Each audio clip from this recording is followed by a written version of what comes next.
Alors, dans les vidéos précédentes, nous étions en train de parler de l'importance de la vie psychique.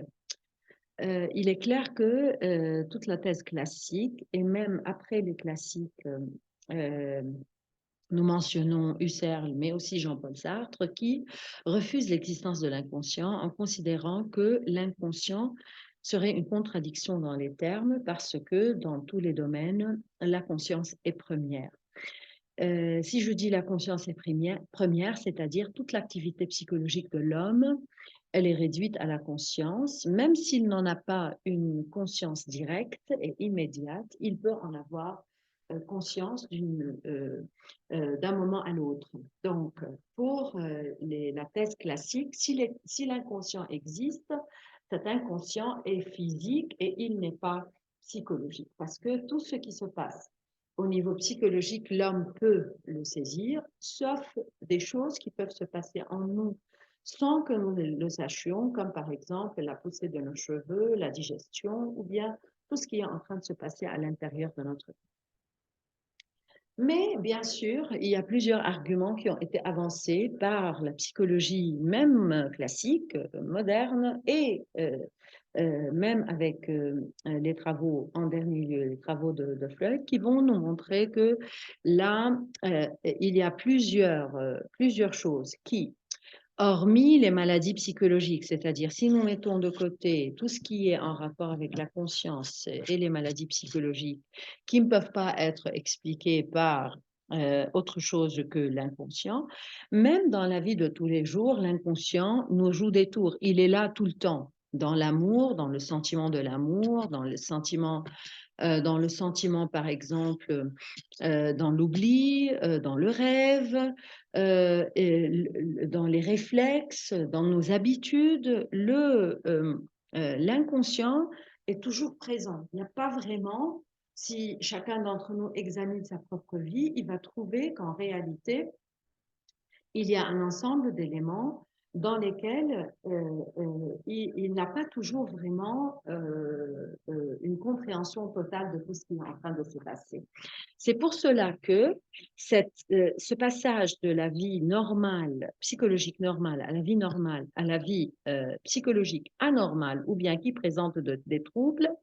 va amener un scientifique comme Freud à supposer l'existence d'un inconscient psychologique pour essayer de nous faire comprendre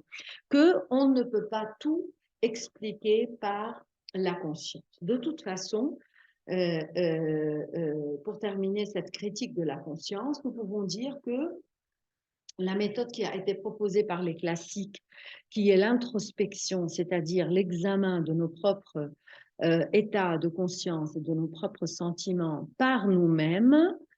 appelée introspection, était une méthode qui n'était pas vraiment très efficace parce qu'il y avait un dédoublement du sujet. Le sujet était à la fois celui qui juge et celui qui est jugé, ce qui fait que c'était vraiment très difficile de réaliser cette objectivité que nous devons avoir quand il s'agit de comprendre nos phénomènes psychologiques. Donc, c'est pour cela que cela va nous amener à nous poser plusieurs questions sur l'inconscient psychologique et sur l'existence de cet inconscient, bien sûr, qui va se passer avec Sigmund Freud, ce médecin autrichien, qui va aller à l'exploration de l'inconscient. Bien sûr, le psychisme ne peut pas être considéré absolument conscient, comme il ne peut pas être considéré absolument inconscient, mais il y a quand même un grand rôle à jouer, une très grande importance qui sera donnée à l'inconscient dans l'explication du psychisme normal comme dans l'explication du psychisme anormal. Alors, euh, pour ce qui est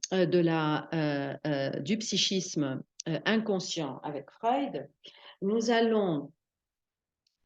Premièrement, présenter un tout petit peu ce médecin autrichien. Donc, il était de l'Autriche, il avait fait des travaux au temps où il avait commencé à faire lui-même ses études. On avait utilisé des méthodes comme la méthode de l'hypnose ou bien la méthode des chocs électriques pour essayer de comprendre un tout petit peu ce qui est en train de se passer avec ces malades qui étaient incapables de sortir de certains états de phobie, d'angoisse, de dépression. Et au fur et à mesure, Freud va mettre en place l'hypothèse de l'existence de l'inconscient psychologique qui travaille en nous malgré nous, qui est en train de nous contrôler quelque part d'une manière ou d'une autre. Donc, tous ces phénomènes que nous ne pouvons pas expliquer, que ce soit dans la vie normale, ou bien dans la vie malade, ou bien dans la vie pathologique, on va essayer de les expliquer. Alors, pour Freud, il va présenter une description de l'appareil psychique humain qui va lui permettre de nous faire comprendre qu'il y a plusieurs mécanismes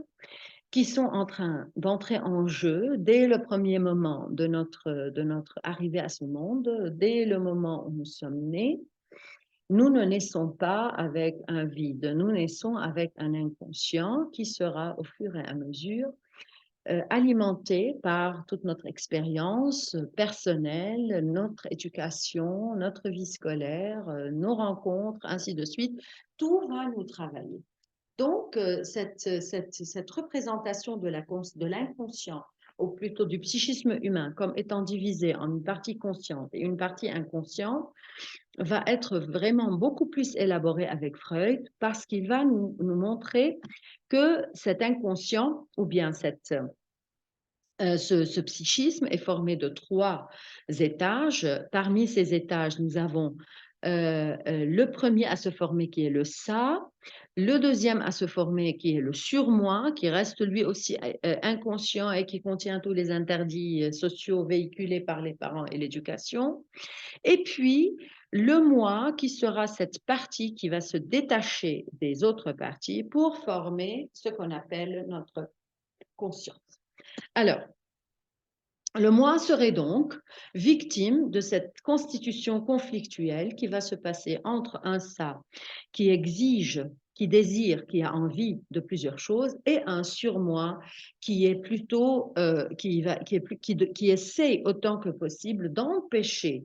le ça d'avoir tout ce dont il a envie d'avoir. C'est pour cela que pour Freud, l'homme est rarement maître de lui-même, c'est parce qu'il est dans cette situation conflictuelle et dans laquelle la plupart du temps, c'est notre inconscient qui va prendre le dessus selon l'explication freudienne. On continue plus tard.